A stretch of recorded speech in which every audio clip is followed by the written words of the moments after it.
It's Ivy Slater, and you're listening to Her Success Story podcast, a show where gutsy businesswomen share their success journey. Hi, this is Ivy Slater. Welcome to today's episode of Her Success Story. I am so glad you're joining us during this legal series. This is a series like I've never done before. It is all about the resources. It's about the resources leaders in the legal field. And just so you know, listeners, if you're not in the legal field, everything we're covering is applicable to every field there is out there. We're just showing you in a niched market. So today's guest is somebody I've known, oh my goodness, for years. A dear friend, brilliant woman. Kathy D'Agostino is a former executive coach turned AI consultant and trainer. She helps professional service firms and organizations boost productivity, efficiency, and employee engagement by using AI. Kathy is somebody, as I said, I've known for years. And it's not just somebody who said, hey, Ivy, I'm doing this now. It's Kathy and I have kept our relationship going. Anybody, all the listeners of Her Success Story, I must know I'm a strong believer in long-term relationships. So we always just talk and chat periodically. We talk about business, we talk about life, we talk about networking. And she was telling me what she was doing. And so I said, hey, can you come on and talk to all my clients about this? And then I got so much out of that. My clients got so much out of this. I was like, Kathy, can you do a training for the Slater success team?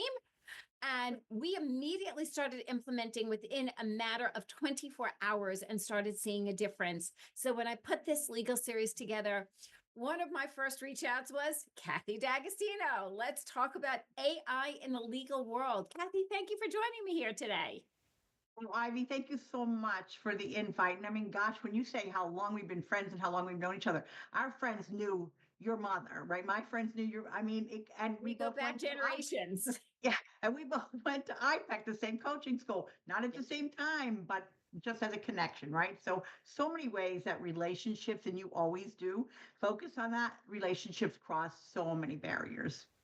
So I have to ask you, because when we were talking last quarter of last year, one of our catch-up calls, and you was like, hey, I was like, hey, what's new with you? You're like, oh, I'm doing this whole new stream of business. I have so many questions, Kathy. I have to take the deep breath right now. So my first question is, what is it you're doing in the AI space? And then what's the catalyst that started switching you here versus just the coaching and consulting space you're in? So thank you for that question. And that's really where kind of like it all starts, right? In a way. So what I'm doing specifically is really not chasing shiny objects. I'll tell you what I'm not doing, not finding some new like tool that we can plug and play because it looks like it's really cool out there. So what I'm doing is really teaching, whether it's a solo business owner or small law firms or, a bigger company, how to use AI to make an impact in each employee's role. So starting with the executive team, and sometimes they delegate that to the other people in the organization, but really helping everybody in the role figure out how AI can make them more productive and more efficient. And by the way, they're enjoying their jobs a little bit more and getting done a lot faster. So that's huge. That's really what I'm doing every day. And that's sort of like where I am now. So what is one of the things you see? Like, I know when I'm talking to clients and potential clients, I'm at conferences, the first seems instinct is this quote unquote fear around AI. Like you're just looking to get rid of people. And I don't necessarily see it that way, but what are you seeing out there in the response to when you're speaking to business leaders in the legal field and other areas of what do you see of leaders and their response to AI? It's all over the place. But what comes to mind, and I think you'll recognize this from our coaching background, is fear, right? What's fear? Fear is just false evidence appearing real. And then the opposite of that is FOMO, right? People just are always afraid they're going to Yeah. miss out. So I think I'm seeing both ends of it, right? Everybody's like, oh, it's too late. I got to, it's too late for me to catch up. And then other people are saying, oh, it's too scary, right? So that false evidence appearing real, and they will validate that for themselves. They will say, oh, it hallucinates and has all these, issues. Well, we don't get rid of anybody in our organization just because they have one issue. We provide training or we figure out how to help them.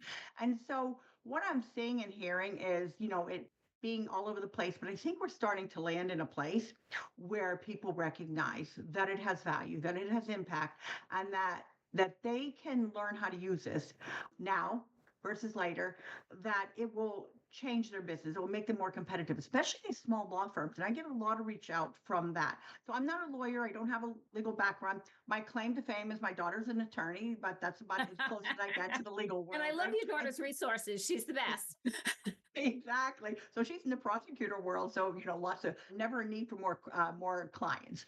But at Right. any rate, so, I just think that in terms of where it is that people are starting to land on, like, I need to figure this out. Yes, it has issues. Yes, you have to have security and lots of guardrails around that. However, it doesn't take away from like anything else. We just need to put like online, we need to put guardrails. What can it do? Like, what can it do? And so I think last year everybody was thinking like, oh, it would be nice to write an email, it'd be nice to write a Right. LinkedIn. And so this year people are like, how can I prove the ROI on it? And that's something that I find very valuable and something I bring to every organization. How can we show that AI is making an impact? And then I So think how just do you really, track? Can I ask, how do you track that you could prove it, the ROI? Because yeah, I have no clue. that's a good But question, I right? actually no, I'm wrong because I saw that last week when I used it. But go ahead. I want your input, and then I'm going to share something you taught us. Yeah, well, I'd love to hear that back. So that's good. So I think Microsoft and these big companies, Salesforce, they're all saying we can't prove it, right? And we can prove AI. So one of the things that I did in making this impact into my journey into AI from executive coaching is to buy into a software company. So number one, we create a dashboard for a company. So every time the person uses it in their role, they can fill out a little progress report and it will lead into a dashboard. So the company actually can see that it's being used. And so that makes number one, it helps build habits. And number two, it helps the company see, yes, I'm getting a return on my investment because it's usually 5, 10 times, if not more, right? Okay. And so I think that's one of the ways. However, there's a little trick, and maybe this is the one you're going to mention, where I can have AI actually validate the client or the employee using it, will validate how long the task took. AI will tell you how long it will take with AI, and then we can calculate the time saving. So that's not a one-off if we're just kind of looking at how do we do this. And so it goes from one-offs to a company actually being able to track it through their dashboard. Well, I know it's interesting. You did a training for the Slater Success team, and my team was so thrilled about it because you gave us simple, actionable, usable steps that weren't complex. They were not complicated. You could teach some of these old dogs, me included, new tricks. I'll say we use ChatGPT, and we pay for it for as a company, etc. Definitely. And Yep. so it hears my voice. And it's helped me write enough things. And so I used it to edit my newsletter for me, as opposed to I take about a minimum of a half hour every week to edit my own blog. And I was like, wow, I wonder, can I use it as an editing tool? Oh, for sure. And it took 5 minutes. I got Yeah. 25 minutes back in my day. Yes. Isn't that wonderful? It was the greatest thing. And I usually do this on weekends, right? I do my editing on the weekends. So I got 25 minutes back in my weekend. It was a huge bonus. It wasn't And that's one task. And that was one task, just one correct. task. Yes. What are you seeing from the law firms and the clients you're in? The little things that you're noticing that makes a difference for them, that's making their lives easier. So I think, beyond addressing any security and safety issues, and by the way, I have a technology partner that can put it on a cloud platform. We can figure out the guardrails for all of that. So I just put that in the background. It's important, but it's not gonna help us move forward. Let's talk about the things that move us forward, right? And so, I worked with a number of firms. Sometimes they're thinking about buying an AI software, different tool. And there's some good ones out there that are definitely getting into the legal space, and some that we can't replicate. However, but what I always say before anybody buys into any of these tools, let's ask AI. And I do use ChatGPT. I find it's one of the best that really does accomplishes what I need it to do. I mean, a lot of people want to go off and talk about every other large language model. There's 12 of them. So people say 6,000. There's only really about 12 or 15 of them. So what I really think is really valuable is just, looking at it and saying, like, what can you do without buying this tool? So I'll take the tool for somebody and they're like, it's expensive. Some of these become very, very expensive. And that, right. Yeah, for small law firms, it's cost prohibitive and there's no ROI to it, right? There's not enough of an ROI. So I'll take a ChatGPT and I'll say, using this tool, what you know about it, and it does know about that tool, it will know about it immediately. Like, what can you do? And it says, I can get you to 60 or 80% of it. Is that okay? Or here's how you can get the other 20% done. It's going to be a little bit longer. However, if your budget's restricted, I can get you 80% of it. So, Kathy, one of the tips when you gave us our training was you shared a little bit. I work on ChatGPT. We use a paid model and it's learned my voice. It has reviewed a bunch of my content. And I usually take about 30 minutes to edit any blog post I put out there. I collaborate with one of our writers, and then it comes back to me, and it takes me about 30 minutes to make sure it sounds like me, that it has this ID story in it, that this, that, and the other thing, right? And I used AI, for us it was chat, to help me edit, and my 30 minutes came down to 5. So I do my editing on the weekends. So I got 25 minutes back in my weekend, and I do this every week. It's like, wow, that's 2 hours a month. That's significant. What are you seeing as far as when you're guiding clients and you're doing trainings? I mean, the training you did for us was amazing. That is immediately impacting the law firms and your clients. Yeah. So thanks for sharing that. That's a very cool one. And just think that's one task, right? It That's was one one thing. task. I know it's one task. And so for law firms, I think that one of the things is that, some of them want to get started simple and other ones might be a little further along in their journey and consider certain tools, certain AI, use case tools for law firms. And there are some good ones. One of the examples that a client came to me with was co-counsel. So there's a new, I forget if it's part of one of like Westlaw or LexisNexis Yep. or if it's separate from Clio or whatever. However, it was a tool. And she's like, I'm going to sit on the demo and it's an expensive tool. So what could AI do that I wouldn't have to pay for, right? Other than the $20, which is the subscription or the Teams, if you're, a Teams member. And so what could it do? And I'm like, let's give it a try. So we put it in ChatGPT, and that's a large language model I find most useful for the work that I do. And ask it, how much of this job could you do without using the tool and paying for this? Some of them are very expensive. And there's not a good ROI, return on the investment, obviously, for a small law firm, if they're not just all litigators, right? Or if they're, depending upon what the task is. And so what I found is that AI will tell us and it will assess, I can do, 60, I can do 80% of it. And then it'll say, by the way, here's how you can do the other 20%, but it'll take a little more manual. So it might be some prompts I have to give you, or it might not just be the thing is now workflows, right? It might not be a seamless workflow. So you might Right. get this much of it done. But Ivy, if you save 25 minutes just doing and editing on a blog, can you imagine what that translates up to? I mean, we're seeing, and I work with a group of consultants that are, we all use the software. So we report on successes and on stories and on use cases. Some people are saving 10 times their work, it's 10 times the productivity than they had without AI. And so, co-counsel was one that they had to really make a decision. What the number of cases we had that we would use this, could we get by with using 80%? And I say, start there. I'm like, start with that. And if you really find you're using it enough or maybe now you take on more clients, right? So, I mean, everything's about billable hours, but Correct. if you can do the work a little faster, so that client doesn't get charged as much, maybe, but you can take on more clients or you can do their work faster and gives you that competitive edge.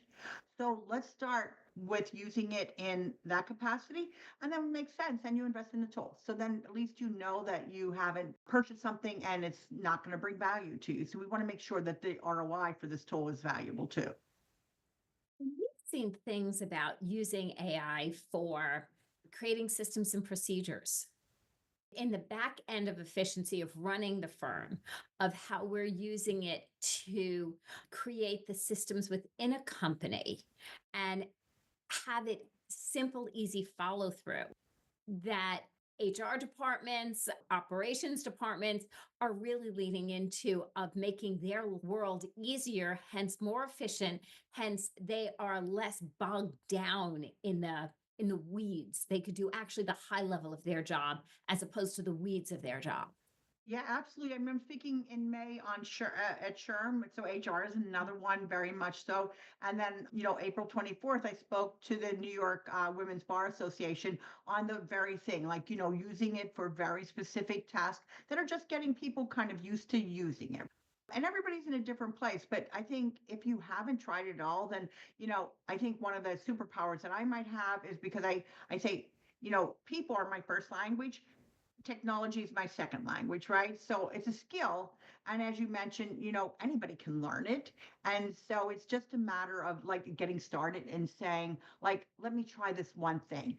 However, to move the needle, Ivy, to be competitive in this in this market that's changing and evolving so fast, I think that really is a time when you really have to make a commitment to being AI centric. I think the three things that I think about in AI when you get started is being people ready, getting your people ready. And as you mentioned earlier, helping people understand why we're doing this. We're trying to make your job better. We're trying to help you augment your role so you can do it a little easier, so you can go home a little earlier, or you get to spend more time with your kids, or you can start doing that one project that you said last year, and Right. this year. It's I'm going to get to this. I'm going to get to this. I'm going to Yes. get to this. And this is going to have an impact in the growth of our company, but we don't get to it. Yeah. And And so this whether should it's, be able to yeah. create that space. Yeah.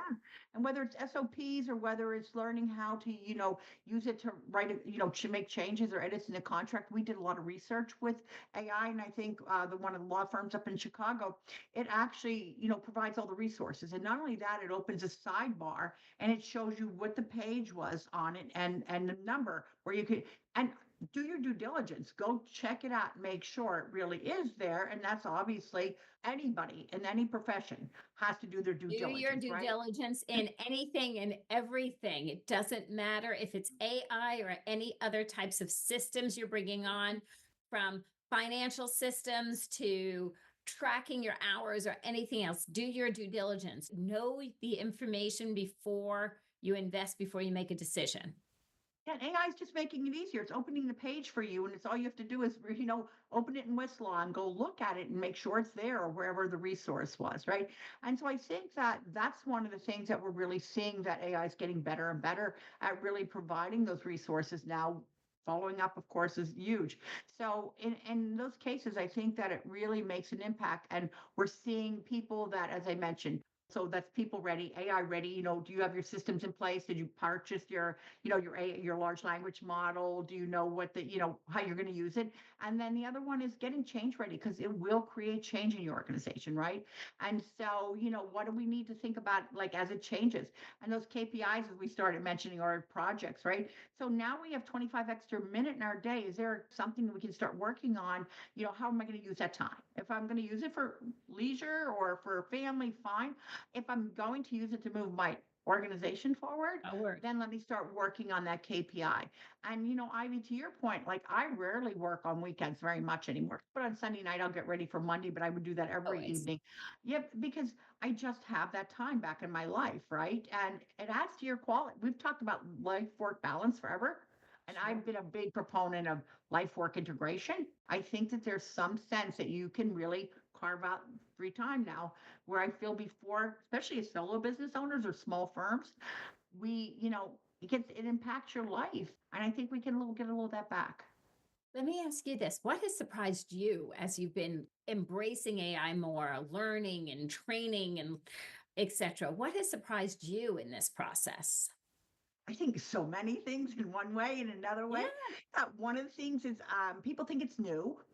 And I think I thought it was new, and it's not. We've been using it in the 50s and 60s but we haven't been using it. Back office SaaS people and programmers have been using it. In November 2022 was the first time it came to us, right? Where, that data and that information was available to everybody. So I think that understanding the history of it was kind of interesting. And to think that we've been using Uber, there's AI right there. We've been using so many of these, opportunities that we didn't even realize it. So I think a little bit of just understanding it was really important.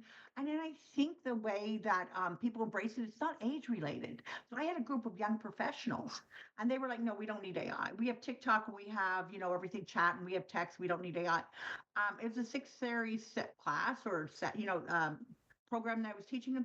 So by the end, on the sixth session, they get to write the agenda, whatever they want. So it used to be their graduation, and now we graduate at night. So they have the whole class. What did they give me? 15 different things that they need AI to accomplish for them, right? And so that shift, they just didn't know that not only could it write an email, but it can be a cognitive thinking partner with you. It can solve problems. It can ask you questions. And so when it opened up their eye, I think opened up their eyes. And I think the one thing that really I would say that anybody for thinking about AI is just being curious, right? Just being curious. And I think that curious mindset, but I think, Ivy, that's just the continuous learning, this belief that, I continuous think the learning. greatest leaders are continuous learners. Absolutely. We're always embracing learning. We're always leading into learning. So one of the early things I did on a personal note, playing with AI, right? I was like, okay, if I wanted to do a trip to Asia, right? First, so I've never been to that part of the world. So I was like, great. My husband was sick on a Sunday. I sat down. Our plans fell through, and I was like, okay, I could clean or I could play. So I opened up my computer, and I was like, what if I played with this fictitious trip? And one of the questions I asked it is to ask me questions. So reverse it as opposed to me just asking, I reversed it and I was like, well, what should I be asking? What are the things I wouldn't want to miss? And I just kept poking, like I call it poking, like poking. I was like, I had no idea what I was doing. There was no right or wrong to it. It was a playground for Curious. me. You were being It was a curious. Yeah, kid you're at the being curious. playground. Yeah. And it was fascinating. And I said, what if I have points at this hotel brand? What if, right? Because, hey, we all love our points. So I asked about my points. I asked about how much money I would need. How do I get from here? What is there any particular time of the years I should or shouldn't go? What would you suggest? What else do I need to know? That's a good one. That's a totally great. I love asking that question. Yeah. So for you, Kathy, what are some tips that you would share, or one key tip that you would share for leaders who are on the early stages of learning about AI, especially in the legal space? What is one thing they can get started with? I'll share one that's general and then maybe one for the legal profession. So one in general is, I think, create the habit, right? Think about using AI every day, all the time, right? I mean, at least that's the initial thought. So when you sign on to your laptop in the morning or whether you're on the train on your phone, open up AI and say, here's the 3 things I'm working on today. Number one, how could you help me? Which one could you help me to do better? Which one could you help me do faster? Just ask it a question, right? Just start with that frame of mind because that starts creating the habit. We know that anytime And you good create a habit, habits matter. exactly. Yeah. Good And so point. using it for that. And if something comes up during the day and you're not sure what it is, go to AI, right?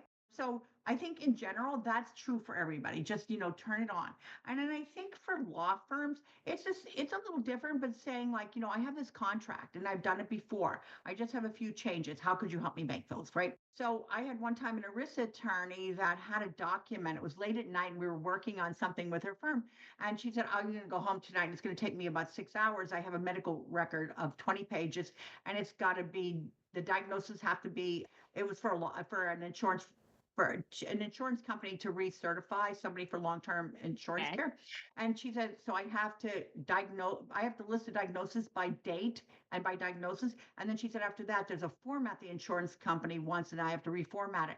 And I'm like, can you have the document right there? And she's like, I'm like, her paralegal left. I'm like, just redact it, just take a black magic marker, take out anything that would be a HIPAA violation, scan it. That took longer. We put it through about not even 10 minutes. It had the whole 20-page document done by diagnosis, by date order, chronological, and then we reformatted. It took probably about 40 minutes, but I would say 20 minutes of that was her doing the black magic Redacting. marker to redact it because her paralegal that used Adobe didn't have the redact, wasn't there. So, I mean, just something like that. Like she would have stayed up 5 or 6 hours at night and has young kids and been grumpy the next day, maybe, or not on top of her game, right? And so look at that. Look at an impact it can make in someone's life. And I think that, and kind of wrapping up, Ivy, if this is, I think, if Yeah. our time is getting close. So I think that, a while back, people are like, oh, dabble in it, I'll play with it. I think that what I'm starting to think about it is, is it going to replace my job? It may, to some extent, it may change your job. Let's put it that way. It may change your job. Right. But the It idea is might that if go you don't, through like a change management, but it's yes, not going. We are going to be asked to elevate ourselves for higher level thinking and play in the space that is really mentally stimulating versus spot on. Exactly. And that is absolutely the point. And so I think, like, why miss this opportunity, right? Like some people say, oh, when it's safer, I'll get involved, or when it's this, I'll do that, or, there are excuses. So I say that you're going to have missed it. Whenever you jump in, fine, maybe AI is even easier to use. You're going to have missed 6 months or 8 months or 12 months of some free time of learning this, about getting this mindset and this habit, and about embracing, like, wow, what can I do that's different? How can my job be easier? How can I do those like, as you mentioned, how can I make a greater impact in my organization or in my contribution to the world? And so why miss these opportunities? Like, just let's meet it where it is and let's get started. And I'm glad to help anybody who wants a quick call on that. I'm always glad to make Well, a one of the things, and this is not a plug, people. This is just, I've known Kathy a long time. If you have a question, reach out. Kathy is the easiest, nicest person to just say, hey, yeah, I have a few minutes. As we come to a close today, we shared some real good, really wonderful basic information on how to start jumping in and using AI as a resource. And that's what it is. And I truly feel, and I wanted Kathy to join me today on her success story, so more of our listeners can see it as a resource in efficiency and productivity. Okay. So we can do our high level jobs and spend time in the joy of what we love to do and not the grunt work that we get stuck doing, aka Ivy editing, which I hate. And I do. So Kathy, I cannot thank you enough for joining me here today on her success story. It's been a long time coming, and I'm thrilled to have you here and talking about AI. And I'm honored to be here. And obviously, you and I would chat over coffee anytime. And so this was fun. And I hope that it provides some value to your audience. At least, I think it's a mindset shift. And I think you've mentioned it, and I've mentioned it. It's like, how can we start thinking a little differently, right? And that curiosity word just comes to mind. So I hope everybody remains curious and just takes one step. It's just one step, right? I love it. Listeners, this is what I have to say at this point of the show. Take a deep breath in and think about the one takeaway from our conversation. What was your aha? What was your takeaway? How can you take that one thing, write it down somewhere, whether it be on your phone, on paper, I don't care, and say, this is my takeaway of listening about the intro to AI, and create the one action you can do with that. Because it's in our baby steps and our actions that we see the consistency and the results. If this was helpful to you, please share it forward to others who this is helpful to. Hit subscribe. We come into your inbox every Monday with great new content and guests like Kathy D'Agostino today. And most importantly, let us know how you're taking this info forward. We want to be here as a resource to you and our communities. See you next time.